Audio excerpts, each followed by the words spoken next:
চলতি টি-20 বিশ্বকাপের গ্রুপ পর্ব থেকে 8টি দল সুপার 8-এ যোগ্যতা অর্জন করেছে। অর্থাৎ এরপরে হিসেব নিকেশ শুরু হয়ে গিয়েছে যে কোন 4টি দল সেমিফাইনালে যাবে সুপার 8 থেকে।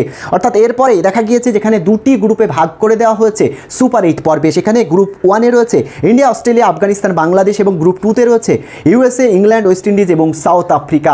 অর্থাৎ হাড্ডাহাড্ডি 4টে করে যে দুটি গ্রুপে ভাগ করা হয়েছে সেই দুটো গ্রুপ থেকে দুটি দল করে যাবে সেমিফাইনালে। অর্থাৎ হাড্ডাহাড্ডি একটা লড়াইয়ের জন্য অপেক্ষা করতেই পারি। সেখানে গ্রুপ পর্বে যেখানে দেখলাম যে 4টে গ্রুপে ভাগ করা হয়েছিল, যেখানে 20টা দল প্রথমবারের জন্য টি-20 ওয়ার্ল্ড কাপে অংশগ্রহণ করেছে। এটা একটা বিরাট ব্যাপার এবং আগামী ওয়ার্ল্ড কাপ যখন হবে 2026-এ তখনও কিন্তু 20টা দলই অংশগ্রহণ করবে টি-20 ওয়ার্ল্ড কাপে। অর্থাৎ বিরাট একটা ব্যাপার আইসিসির। এবং সেই জায়গায় দাঁড়িয়ে যেখানে আগামীকাল থেকে টি-20 বিশ্বকাপের সুপার 8 পর্ব শুরু হচ্ছে, সেই লড়াইটা একেবারে জমজমাট হবে সেটা কিন্তু বলাই যায়। কিন্তু সেখানেও একটা দুর্দান্ত লড়াই অপেক্ষা করছে, যেখানে গ্রুপ এতে একেবারে এশিয়ার 3টে দল রয়েছে এবং গ্রুপ 2-তে রয়েছে 4টে দল। অর্থাৎ প্রতি গ্রুপেই যেখানে 4টি করে দল রয়েছে সেই গ্রুপের লড়াই যে জমে উঠবে সেটা কিন্তু বলাই যায়। যেখানে গ্রুপ 1-এ রয়েছে India, Australia, Afghanistan, Bangladesh. Group 2-তে USA, England, West Indies, South Africa. প্রথমে গ্রুপ 2-র দিকে নজর রাখবো, যেখানে USA, England, West Indies, South Africa রয়েছে। ইউএসএ যেভাবে সুপার 8-এ উঠেছে একেবারে অসাধারণ ব্যাপার। তারাই আইসিসির একেবারে পূর্ণ সদস্যের দল না, একমাত্র যারা কিনা এবার টি-20 ওয়ার্ল্ড কাপের সুপার 8-এ উঠলো। অবশ্যই পাকিস্তানের বাদ যাওয়াটা একেবারে বড় ধাক্কা তাদের জন্য, কিন্তু তারপরেও বলবো যে ইউএসএর এইরকম চমকপ্রদ পারফরমেন্সও কিন্তু নজর কেড়েছে। সেখানে কোন দুটি দল সেমিফাইনালে খেলবে এবার বলবো। যেখানে ইংল্যান্ড হচ্ছে ডিফেন্ডিং চ্যাম্পিয়ন, কিন্তু তাদেরকে আমি এগিয়ে রাখছি না। অবশ্যই ওয়েস্ট ইন্ডিজ আয়োজক দেশ হিসাবে দুর্দান্ত খেলছে এবং 4টেই জিতলো। যেখানে আজকেও দেখলাম আফগানিস্তানকে গুড়িয়ে দিল 104 রানে। যে আফগানিস্তান অপ্রতিরোধ্য ছিল, যাদের নেট রান রেট অনেকটাই বেশি ছিল, তাদের নেট রান রেট আজকে অবশ্য কমে গেল। কিন্তু ওয়েস্ট ইন্ডিজের এই যে 104 রানের বিরাট জয়, তারা যে বিশ্বকাপ জিততে এসেছে, তারা যে বিশ্বকাপ দেশের মাটিতেই রাখতে চায় সেটা কিন্তু একেবারে পরিষ্কার। অর্থাৎ ওয়েস্ট ইন্ডিজের পাশাপাশি সাউথ আফ্রিকাকে এগিয়ে রাখছি, ইংল্যান্ড নয়। ইংল্যান্ড যতই ডিফেন্ডিং চ্যাম্পিয়ন হোক না কেন, সাউথ আফ্রিকা অপরাজিত দল হিসাবে এবারের গ্রুপ পর্ব শেষ করেছে। অর্থাৎ সাউথ আফ্রিকায় এবারে ওয়েস্ট ইন্ডিজের পাশাপাশি তারা কিন্তু সেমিফাইনালে যাচ্ছে, এটা এক প্রকার বলাই যায় রুয়েল টিভির বিশ্লেষণে। এবং যেখানে দেখতে পাচ্ছি অনেকেই বলছেন যে ইংল্যান্ড কি পারবে না। ইংল্যান্ড অবশ্যই চমক দেখাতেই পারে। গ্রুপ পর্বে যেরকম একটা চাপে পড়ে গিয়েছিল স্কটল্যান্ডের কাছে, যে বৃষ্টিতে ম্যাচ ভেস্তে যায়, 1 পয়েন্ট পাওয়া, পাশাপাশি অস্ট্রেলিয়ার কাছে হার। অর্থাৎ তারপরে যে ঘুরে দাঁড়িয়েছে একেবারে অস্ট্রেলিয়ার উপর ডিপেন্ডেড হয়ে পড়েছিল। অর্থাৎ অস্ট্রেলিয়া না জিতলে ইংল্যান্ড যে সুপার 8-এ যেতে পারতো না, এটা একেবারে জানাই ছিল। কিন্তু অস্ট্রেলিয়া শেষ অবধি স্কটল্যান্ডকে হারিয়েছে, তারপরেই তারা আশায় বুক বাঁধতে শুরু করেছে, তারাও কিন্তু সেমিফাইনালে যাবে। কিন্তু একেবারে বাস্তব চিত্রটা যেখানে আমার বিশ্লেষণে অর্থাৎ রুয়েল টিভির বিশ্লেষণ বলছে যে ওয়েস্ট ইন্ডিজের পাশাপাশি সাউথ আফ্রিকায় যাচ্ছে। অর্থাৎ সাউথ আফ্রিকার দৌড় হয়তো সেমিফাইনাল অবধি, কিন্তু তারপরেও বলবো যে ওয়েস্ট ইন্ডিজের পাশাপাশি সাউথ আফ্রিকায় যাচ্ছে টি-20 ওয়ার্ল্ড কাপের সেমিফাইনালে।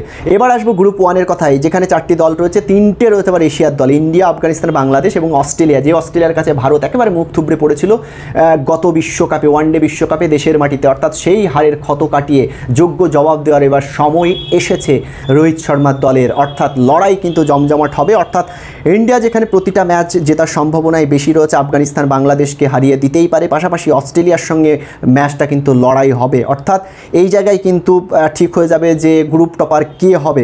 কিন্তু তারপরেও ইন্ডিয়া, অস্ট্রেলিয়ায় কিন্তু বিশ্বকাপের সেমিফাইনালে যাওয়ার অন্যতম দাবিদার। কিন্তু আপনাদের ভুললে চলবে না যে বাংলাদেশও কিন্তু অসাধারণ পারফরমেন্স করছে চলতি ওয়ার্ল্ড কাপে। যেখানে 3টে ম্যাচ জিতেছে বাংলাদেশ দল, সেখানে ইন্ডিয়া এবং অস্ট্রেলিয়া তারা একটা ম্যাচও হারেনি।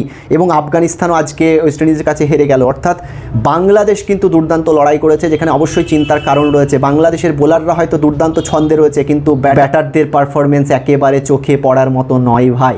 যেখানে নাজমুল হোসেন শান্ত ক্যাপ্টেন, একেবারে ক্যাপ্টেন হিসেবে সফল হলেও অ্যাজ এ ব্যাটার তিনি কিন্তু ডাহা ফেল, প্রতি ম্যাচেই ব্যর্থ। লিটন কুমার দাস তিনিও ব্যর্থ। অর্থাৎ মাহমুদুল্লাহ রিয়াদ, তহিদ হৃদয় এবং শেষের দুটো ম্যাচে যেভাবে সাকিব আল হাসানকে পারফরমেন্স করতে দেখলাম, অর্থাৎ এই 3 ব্যাটার বাদে বাংলাদেশের আর ভরসা করা কাউকেই যাচ্ছে না। অর্থাৎ এরকম যদি চলতে থাকে তাহলে বাংলাদেশের সেমিফাইনালে যাওয়া হবে না। তারা যদি ফর্মে ফিরতে পারে তবেই বাংলাদেশ সেমিফাইনালে যাবে। অর্থাৎ বাংলাদেশও কিন্তু সেমিফাইনালে যেতেই পারে। এবং পাশাপাশি আফগানিস্তানও কিন্তু দুর্দান্ত লড়াই করছে, তারাও কিন্তু চমক দেখাতেই পারে। তাদের কিন্তু স্পিনিং লাইন আপ খুবই ভালো। অর্থাৎ এক্ষেত্রে বলা যেতেই পারে যে ইন্ডিয়া অস্ট্রেলিয়ায় যাচ্ছে গ্রুপ 1 থেকে সেমিফাইনালে। কিন্তু আমি চাইবো যে ইন্ডিয়ার পাশাপাশি বাংলাদেশ যাক সেমিফাইনালে। বাংলাদেশ দুর্দান্ত লড়াই করবে, হয়তো ওয়েস্ট ইন্ডিজের পিচগুলো হয়তো অতটা ব্যাটিং সহায়ক হবে না, বলারদের খেল হবে, সেখানে পারফরমেন্সই শেষ কথা বলবে। সেখানে যদি বাংলাদেশের বোলাররা পারফরমেন্স করে দেয় এবং ব্যাটাররা যদি একটু ফর্মে ফেরে, তাহলে ইন্ডিয়ার পাশাপাশি বাংলাদেশই যাচ্ছে সুপার 8 থেকে সেমিফাইনালে।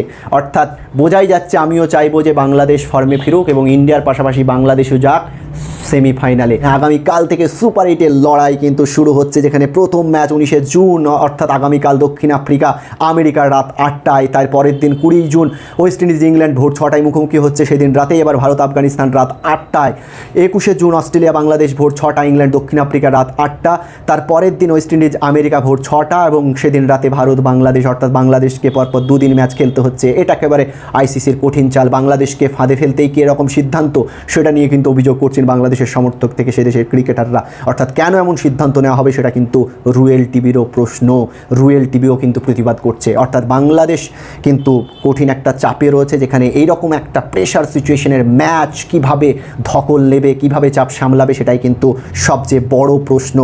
23শে জুন আফগানিস্তান অস্ট্রেলিয়া ভোর 6টা, ইংল্যান্ড আমেরিকা রাত 8টা। 24শে জুন ওয়েস্ট ইন্ডিজ দক্ষিণ আফ্রিকা ভোর 6টা, ভারত অস্ট্রেলিয়ার রাত 8টা। এবং 25শে জুন সুপার 8-এর শেষ ম্যাচ, যেখানে আফগানিস্তান বাংলাদেশ ভোর 6টায় মুখোমুখি হবে। 27 তারিখে কিন্তু দুটো সেমিফাইনাল হচ্ছে। প্রথম সেমিফাইনালটা হবে এবং দ্বিতীয় সেমিফাইনালে ভারত খেলবে যদি যেতে পারে।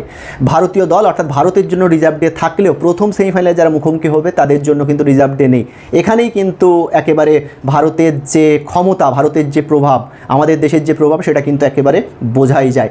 এবং সেক্ষেত্রে 29 তারিখে আবার ফাইনাল হচ্ছে, অর্থাৎ 27 তারিখে দুটো সেমিফাইনাল, 29 তারিখে ফাইনাল। আমিও চাইবো যে গ্রুপ পর্বের এই যে গন্ডি টপকে ভারত বাংলাদেশ যেখানে উঠেছে সুপার 8-এ, একই গ্রুপে পড়েছে, অর্থাৎ সেই গ্রুপ থেকে ভারত বাংলাদেশই যাবে সেমিফাইনালে, এমনটাই আশা করব। এবং হাড্ডাহাড্ডি লড়াই হবে। শেষ অবধি ভারতীয় ওয়ার্ল্ড কাপ জিতবে। 2011 সালের পর আইসিসি ট্রফি খরা অবশ্যই কাটবে, যদিও 2013 সালে চ্যাম্পিয়ন্স ট্রফি জিতেছিল মহেন্দ্র সিং ধোনির ভারত। কিন্তু তারপরেও চাইব ভারতের দীর্ঘদিনের ট্রফি খরা কাটিয়ে এবারই ওয়েস্ট ইন্ডিজের মাটিতে চ্যাম্পিয়ন হোক রোহিত শর্মার দল। খুব ভালো থাকবেন। অবশ্যই আজকের মতো এখানেই ভিডিও শেষ করছি। আপনারা ফলো করতে থাকুন, প্লিজ আপনারা ফলো করুন রুয়েল টিভি। রুয়েল টিভি হচ্ছে বিশ্বের 1 নম্বর নির্ভেজাল চ্যানেল, যেখানে একেবারে সঠিক খবর পরিবেশন করা হয়। অবশ্যই বাকি খবরের জন্য চোখ রাখবেন রুয়েল টিভিতে। আর অবশ্যই আপনাদের সকলকে ঈদ মুবারক। খুব ভালো থাকবেন, চোখ রাখুন শুধুমাত্র রুয়েল টিভির পর্দায়।